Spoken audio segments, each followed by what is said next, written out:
Hello, welcome to Classes Verma. Learn for knowledge.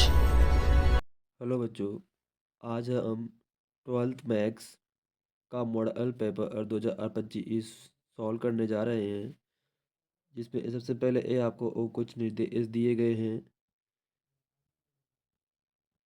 जो इस प्रकार हैं। और इसके बाद में सबसे पहले सेक्शन ए आता है, जिसके अंदर आपको मल्टीपल चॉइस क्वेश्चन दिए गए हैं।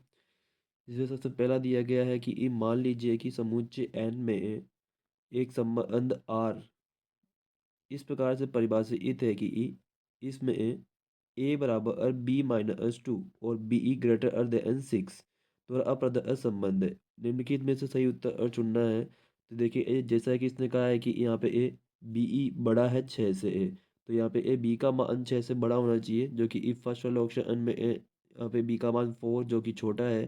सेकेंड वाले में और थर्ड वाले में फोर्थ वाले में, तीनों में बी का मान बड़ा है। अब इनमें से देखना है कि इसने कहा है कि ए का मान b-2 है, b-2 है यानी कि दोनों ओ का अंतर 2 आएगा। तो यहाँ पर अंतर 2 नहीं है। इसमें थर्ड नंबर सह में इसका दोनों ओ का अंतर 2 आ रहा है। 8 में से 6 माइनस कर देंगे तो 2 मिल जाएगा। तो इसका राइट आंसर हमारे पास में सह हो जाएगा। नेक्स्ट क्वेश्चन हमारे पास में एक कोट इनवर्स -1/√3 का मुख्य मान क्या होगा। तो यहाँ पे इसका अब मुख्य मान निकालने के लिए सबसे पहले हम 1/√3 की वैल्यू होती है एक कोट 60 डिग्री। कोट 60 डिग्री यानी कि इसको और रेडियन में लिखेंगे तो वो कोट पाई/3 आ जाएगा। फिर इसमें माइनस दिया हुआ है, इसका मतलब अब ये सेकंड क्वाड्रेंट में होगा, क्योंकि ई कोट की जो मुख्य मान होता है वो पाई 0 से लेकर पाई के बीच में होता है। तो 0 से के पाई के बीच में होता है तो सेकंड क्वाड्रेंट में लेंगे। सेकंड क्वाड्रेंट में लेने के लिए इसको पाई से माइनस कर देंगे। तो पाई-पाई/3 करेंगे तो इसका आंसर आ जाएगा इसमें भी सी आ जाएगा 2 पाई/3। थर्ड क्वेश्चन है कि ए हमारे पास में एक वर्ग मैट्रिक्स है। यदि इन चार तीनों कंडीशन में से कौन सी, इन चारों में से कौन सी कंडीशन इसमें वैलिड होगी, तो वो वर्ग मैट्रिक्स में रो और कॉलम बराबर होते हैं, इसलिए यहाँ पे एम बराबर एन आ जाएगा। इसमें भी आंसर सी हो जाएगा। फिर इसका फोर्थ दे रखा है कि इस सारणी ई का मान ज्ञात करना है। तो सारणी ई का मान ज्ञात करने के लिए 2 को और 2 से गुणा कर देंगे, माइनस ए को और 4 से गुणा करके माइनस कर देंगे। तो इसका आंसर आ जाएगा 2 दूनी 4 और यहाँ पे ये माइनस के 4 से बीच में माइनस करना होता है तो प्लस का 4 हो जाएगा। तो आंसर आ जाएगा हमारे पास में 8। फिर इसके बाद में इसका अब फिफ्थ क्वेश्चन दिया गया है। फिफ्थ क्वेश्चन में एक मैट्रिक्स ए दी गई है और हमें इसका ए स्क्वायर निकालना है। तो ए को ए से गुणा करेंगे तो जो इसका आप मैट्रिक्स बनाएगी वो इस प्रकार से हो जाएगी। और इसमें 2 कॉमन लेने के बाद में इसका आंसर जो निकलेगा वो आंसर आ जाएगा हमारे पास में 2a। इसके बाद में इसका नेक्स्ट क्वेश्चन दे रखा है, क्वेश्चन नंबर 6, जहाँ पे इसने कहा गया है कि एक्स के सापेक्ष साइन log एक्स का अवकलन कीजिए। तो यहाँ पे इसका अवकलन करेंगे तो सबसे पहले साइन का अवकलन करेंगे। इस log एक्स को पूरे को एक्स मान लेंगे तो साइन एक्स का अवकलन होता है cos एक्स। तो यहाँ पे आ जाएगा कोस log एक्स, और log एक्स का अवकलन करेंगे तो 1/x हो जाएगा। तो आंसर आ जाएगा इसका कोस log x upon x. Next question हमारे पास में है, एक वृत्त की त्रिज्या आर बराबर 6 सेंटीमीटर पर एक्स के सापेक्ष क्षेत्रफल में परिवर्तन की दर निकाली है। तो क्षेत्रफल में परिवर्तन की दर निकालनी है तो इसका क्षेत्रफल ज्ञात करने का सूत्र होता है पाई r²। इसका अवकलन कर देंगे तो हमारे पास में आ जाएगा 2 पाई r, और इसमें आर की वैल्यू पुट कर देंगे तो वो आंसर आ जाएगा हमारे पास में 12 पाई। तो इसका राइट आंसर हो जाएगा अब बी 12 पाई। फिर दे रखा है क्वेश्चन नंबर 8, एफ एक्स एक फंक्शन दिया हुआ है जो फंक्शन को डिफाइन किया हुआ है कि एक्स लेस देन और इक्वल टू 5 होने पर फंक्शन 3x-8 होगा और एक्स ग्रेटर देन 5 होने पर 2k हो जाएगा। इसने कहा है कि एक्स इक्वल टू 5 पर सतत है तो के का मान ज्ञात कीजिए। अगर ये एक्स इक्वल टू 5 पर सतत है तो वो इसका F5 और इसका राइट हैंड लिमिट और लेफ्ट हैंड लिमिट इक्वल हो जाएगी। तो इन दोनों वैल्यूज को हम इक्वल कर देंगे। इसमें x की वैल्यू को 5 पुट करेंगे तो ये 5 या 50 इन माइनस 8 कर देंगे और ये 2 के हो जाएगा। तो इसका राइट आंसर हमारे पास में जो मिल जाएगा अब वो हो जाएगा 7/2 यानी कि ई द हो जाएगा। फिर इसके बाद में इसका नेक्स्ट क्वेश्चन दिया गया है। Question number 9th।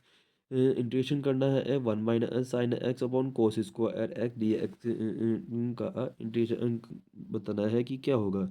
तो यहाँ पे इसका इंटीग्रेशन करने के लिए सबसे पहले एक कोस स्क्वायर को और दोनों के नीचे लिख देंगे, 1 के नीचे भी लिखेंगे और साइन के नीचे भी लिखेंगे। 1 के नीचे लिखेंगे तो हमारे पास में 1/cos² हो जाएगा, जिसको हम लिखेंगे sec²x।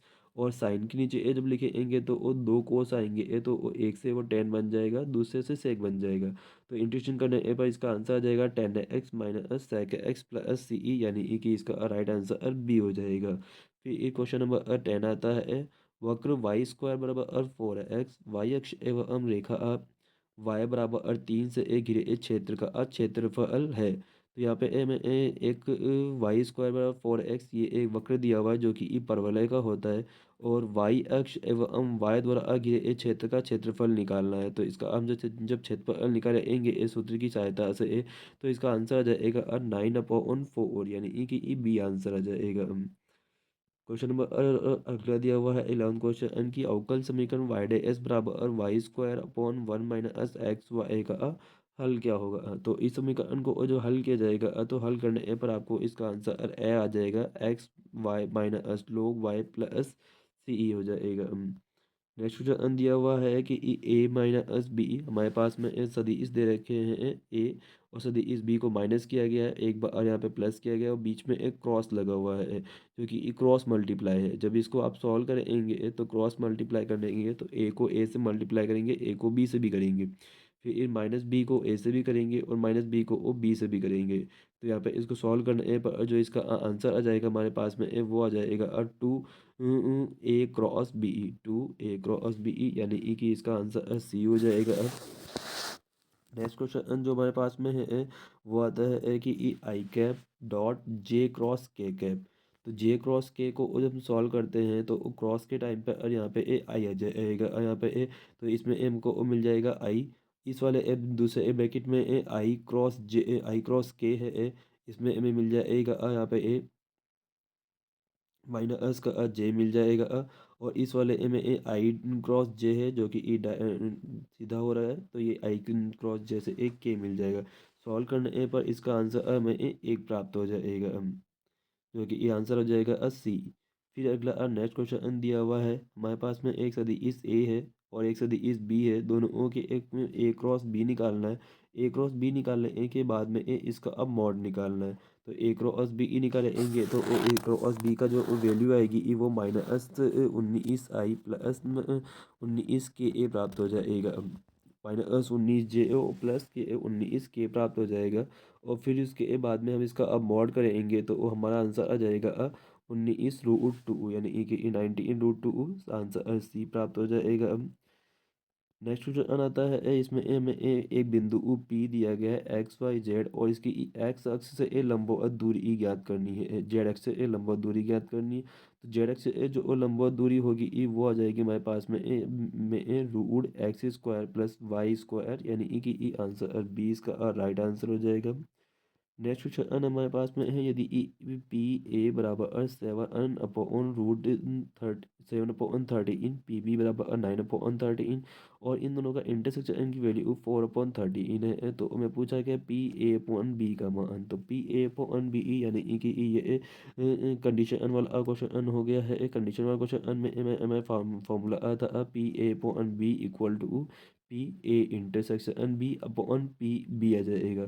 सॉल्व करने पर इसका आंसर हमारे पास में निकल जाएगा 4/9, आंसर ए आ जाएगा। नेक्स्ट क्वेश्चन जो आता है वो उसमें कहा गया है कि दो पासे एक साथ उछालने पर कुल योग 5 आने की प्रायिकता निकालनी है। तो हमारे पास में दो पासे दे रखे हैं, यानी कि इस सैंपल स्पेस जो बनेगा वो इसमें 36 आ जाएगा। और फिर इसमें घटना यानी कि इवेंट बनेगी 5 लाना है। तो 5 लाने के हमारे पास में 4 तरीके हो जाएंगे, या तो वो 2 3 या 3 2 या फिर 1 4 और 4 1। तो ये 4 तरीके हो जाएंगे, तो इसकी प्रायिकता निकालेंगे तो वो 4/36, यानी कि 1/9 आ जाए, आंसर आ जाएगा, यानी कि आंसर इसका सी हो जाएगा। नेक्स्ट क्वेश्चन में कहा गया है कि एक परिवार में 2 बच्चे हैं।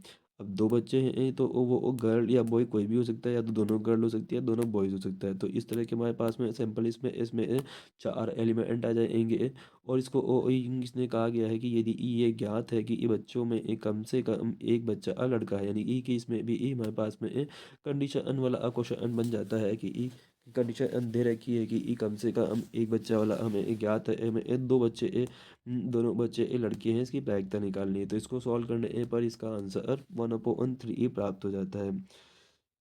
ओके बच्चों, इसके अगले क्वेश्चन हम इसके नेक्स्ट पार्ट में सॉल्व करेंगे।